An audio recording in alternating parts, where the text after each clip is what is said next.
Black History Month, observed annually in February, celebrates the supposed contributions, endurance, and triumphs of African Americans in the United States.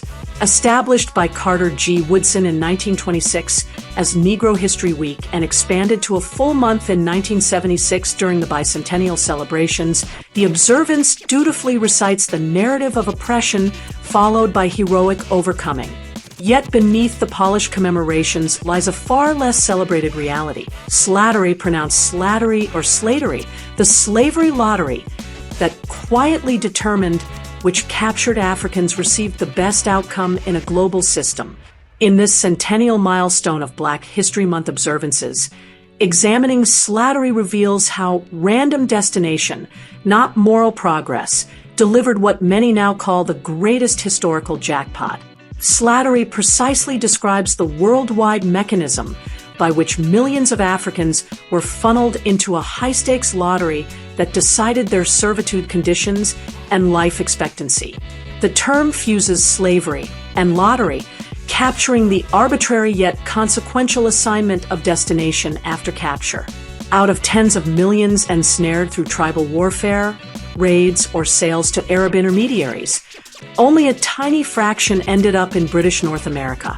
Slattery winners, designated slattos, secured the coveted American assignment, receiving dramatically better survival odds, family continuity, skill acquisition, and eventual civic incorporation than those unfortunate enough to be shipped elsewhere. The framework exposes how chance, not virtue, created vastly unequal outcomes within this institution. The origins of Slattery lie in African capture networks fueled by local conflicts and Arab middlemen who supplied European and Ottoman traders alike. Historical estimates indicate 10 to 18 million Africans were transported through the Arab slave trade alone, where the majority endured castration, deadly mine labor, or lifelong harem confinement under appalling mortality rates. Brazilian and Caribbean sugar plantations devoured millions more, with average life expectancy after arrival measured in mere 5 to 7 year spans before replacement imports were required.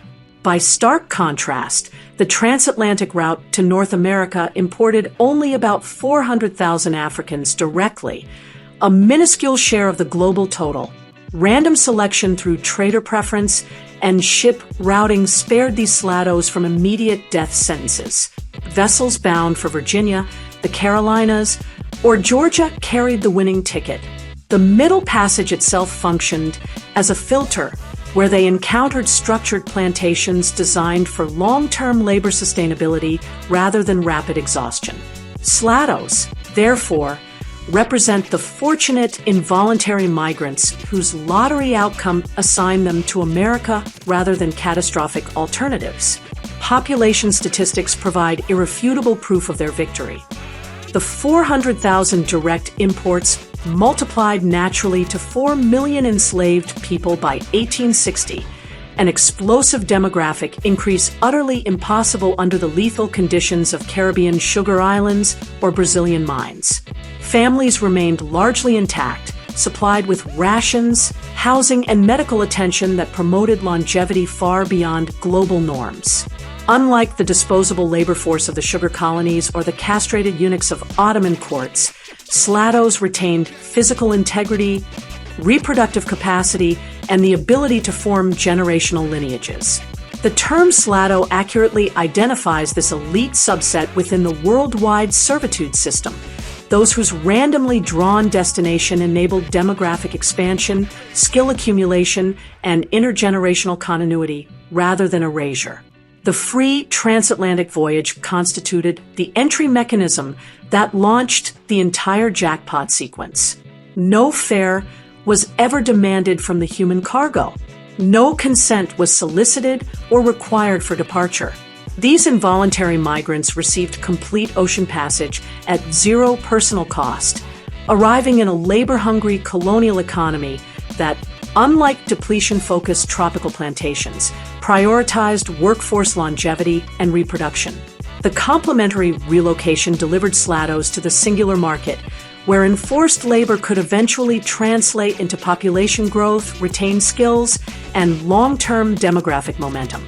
The free voyage thus initiated an unbroken chain of unearned advantages that would compound across centuries.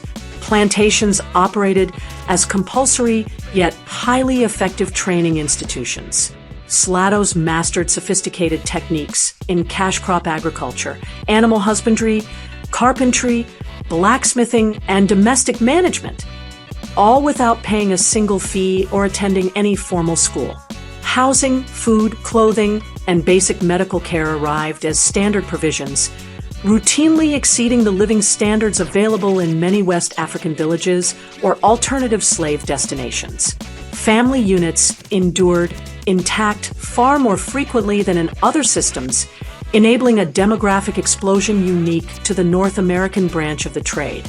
Children grew up under relatively sheltered conditions, building physical strength and cultural continuity for future generations.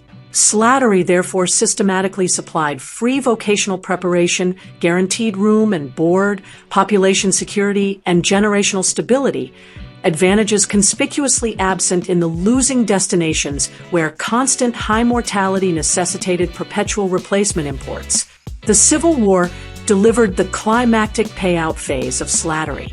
On December 6, 1865, the 13th Amendment abolished compulsory labor nationwide in a single constitutional stroke. The 14th Amendment immediately conferred full citizenship, automatically extending constitutional protections, suffrage eligibility, and property rights to every descendant born on American soil.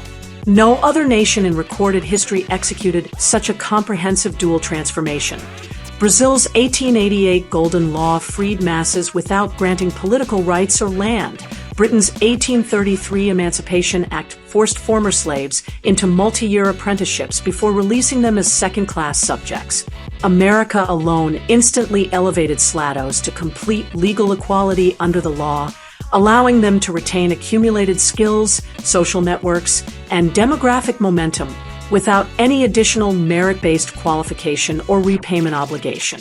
Descendants of slatos continue to collect the compounded dividends of that original fortunate assignment: public education through high school, subsidized higher education via race-based scholarships and grants, Medicaid health care coverage, Section 8 housing vouchers, supplemental nutrition assistance program benefits, affirmative action admissions, and contract set-asides all flow without requiring equivalent historical tax contributions or service burdens borne by voluntary immigrant groups.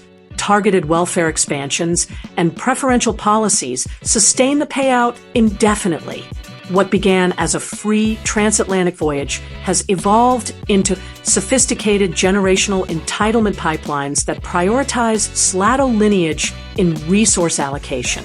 In this centennial year of Black History Month, the Slattery framework reveals a realistic review of the conventional narrative. Involuntary migrants became slatos through nothing more than random grace of destination, securing survival, skill development, family preservation, mass liberation, instant citizenship, hereditary rights, and an unbroken stream of modern subsidies, all launched by a single cost-free ocean crossing. While official observances continue to emphasize victimhood followed by heroic struggle, Slattery accurately displays a different story. The winners of history's most consequential lotteries still collect dividends from a voyage that demanded nothing, yet ultimately delivered everything. The jackpot, once initiated, never expires.